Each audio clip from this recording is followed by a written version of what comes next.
Okay, hai. Assalamualaikum hampa. So, hari ni kita nak cakap tentang punca kulit kepala hampa berminyak. Okey, yang pertama faktor hormon. So, perubahan hormon dia akan membuatkan kelenjar minyak hampa tu dia lagi aktif lah. So, bila kelenjar minyak aktif, dia akan menghasilkan minyak yang banyak. So, bila minyak yang banyak ni, dia akan buat kulit kepala hampa jadi berminyak. Okey, yang kedua pula ialah penggunaan produk rambut yang tak sesuai. So, kalau hampa guna shampoo ataupun conditioner yang terlalu moisturizing, dia akan buatkan rambut hampa tu dia jadi berat sikit lah. So, dia akan buatkan rambut hampa tu cepat berminyak and dia akan buatkan rambut hampa nampak lepeh.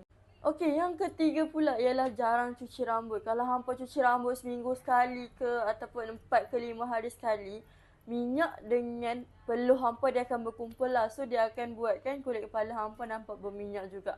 Tapi, kalau hampa cuci terlalu kerap pun, yang tu pun dia boleh jadi kulit kepala terlalu berminyak. Sebab, contohlah bila hampa cuci pagi dah guna shampoo, malam pun guna shampoo, kulit kepala hampa tu dia akan jadi kering lah. So, kelenjar minyak hampa tu dia akan menghasilkan minyak yang lagi banyak untuk ganti balik minyak-minyak yang dah hilang tu. Sebab kulit kepala hampa jadi terlalu kering.